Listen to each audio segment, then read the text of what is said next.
started, sat on the bus after the game and kind of put the finishing touches on, all right, here's where we're going to start tomorrow, and got home at 3 a.m., got into bed for a few hours, and then, we had our first conversation at noon the next day.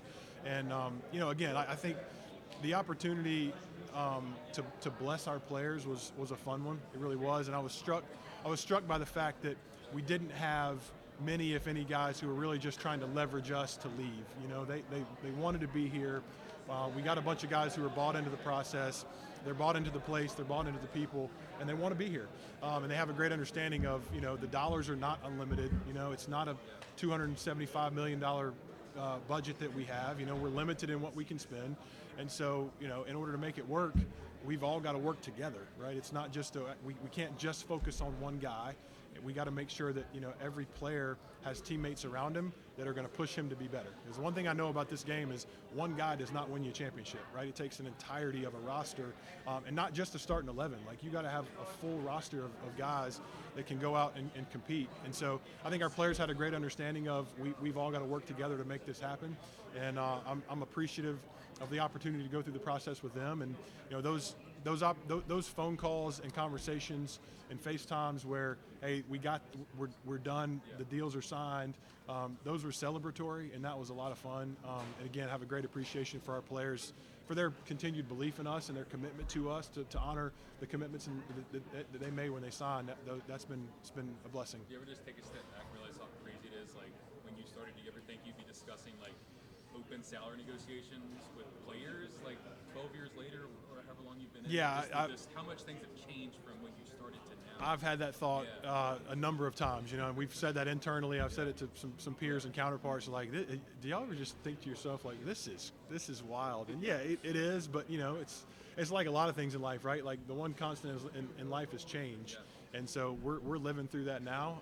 And so, like I said, I think it has certainly reinvigorated in me just the desire and the hunger for learning and for knowledge, because I certainly don't have all the answers, right? Like, and we don't have all the answers. And so having conversations and studying, and Kevin's been has been an amazing resource for me.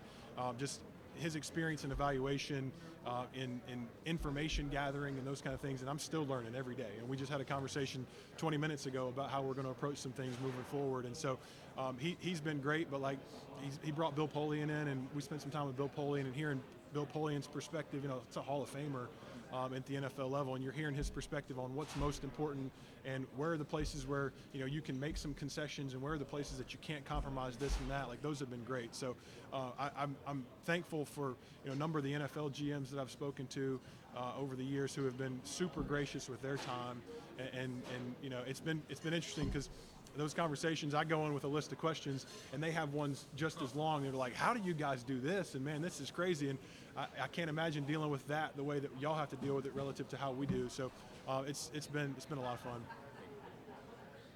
I'm just curious, you and other GMs, like, how y'all feel like the policing thing should go. Because still feels like in today, nothing's stopping from one of the bigger programs that feels like they have an unlimited amount of money from still spending that money. What is the best way to go about making sure that it's real contracts through the school, nothing, off the books that's coming in? Yeah.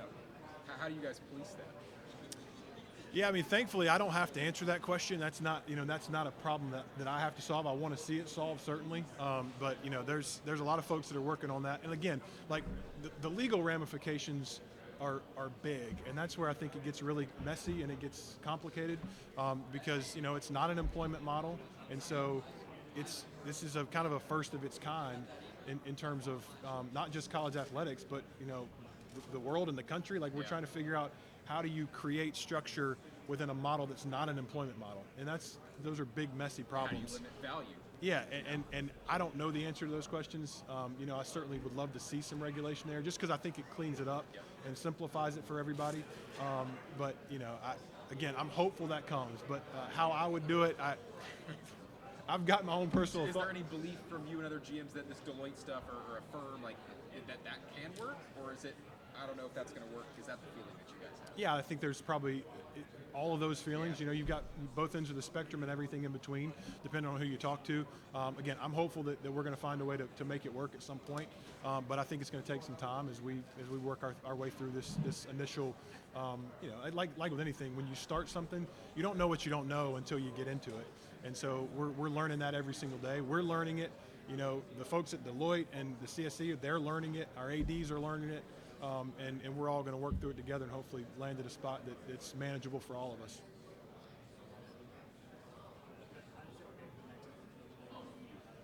Yeah, Kevin worked for Bill Polian in Indy for however many years he was there, a decade or so. And so Bill came in and spoke at one of our Paul Journey events to our players, draft prep, agent prep, one of those type events. And so got to spend some time with Bill when he was here, which was awesome. I mean, it's not every day you get to sit in your office with a Hall of Famer who's saying, I'm an open book, ask me anything you want. That was a pretty unique experience. Yeah, I think, having conviction in what you do, he certainly was that. But, again, I think a collaborative effort with the coaching staff on, especially, and it really resonated with me, having a new defensive coordinator in Tom Allen who's bringing sort of a new philosophy, a new structure. For Bill saying, hey, I would always meet with the coaches and say, tell me exactly what you want, and then we're going to go out and help you find the players that meet that criteria. So working through that and talking through how he did that with multiple different staffs, head coaches, coordinators, those kind of things, that was pretty enlightening.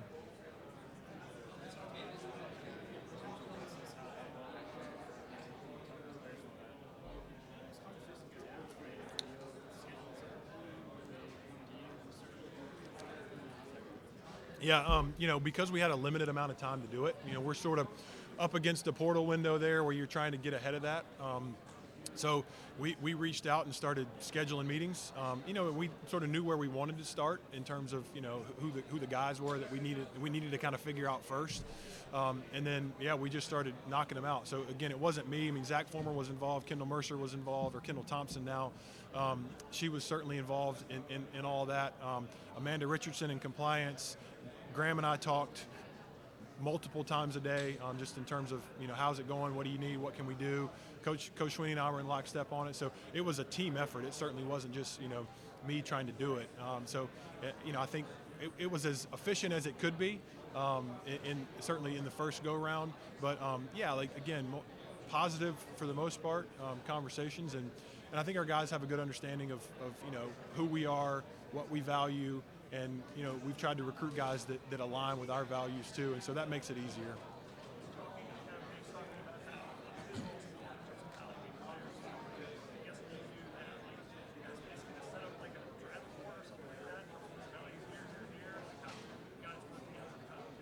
Yeah, it's not so dissimilar to the way that we've always done it in terms of your recruiting board, right? You kind of have a pecking order of, hey, if you get first choice, who are you taking? 1, 2, 3, 4, and 5, and then the value, that's a little more complicated in terms of how we land on that and how we determine it. There's market influences there. There's some position values, right? Like the quarterback obviously is going to command the most dollars, and so positionally, there's positions that have different values. And so we've got a formula that we've kind of built and are continuing to tweak that gives us at least a starting point for those conversations.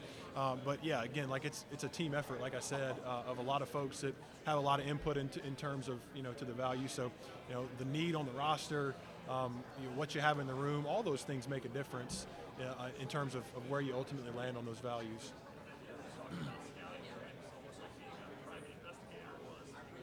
Yep. Yep.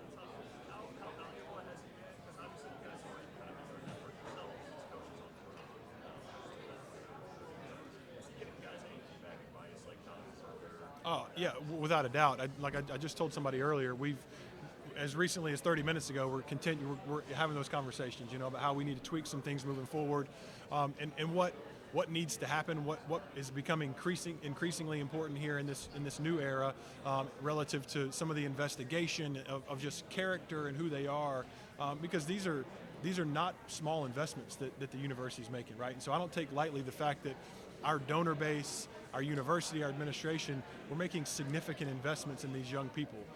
And so, with any investment, there's risk that comes along with that. And I talk to our players about that, right?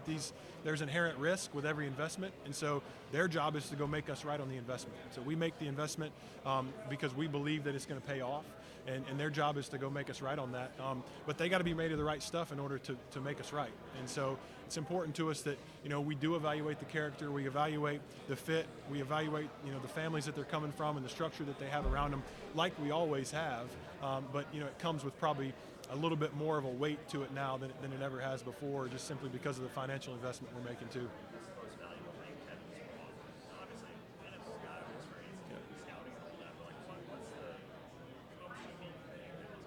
Yeah, I think, number one, just his comfort level with speaking the language of evaluation, I think has been critical.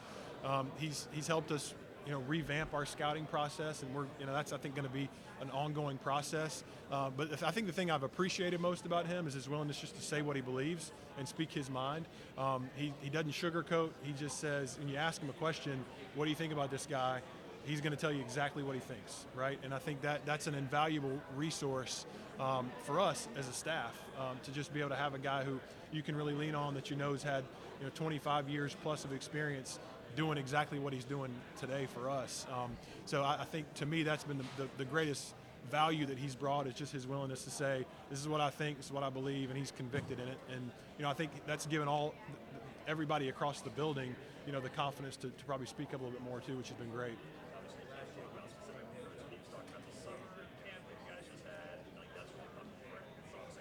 Yep.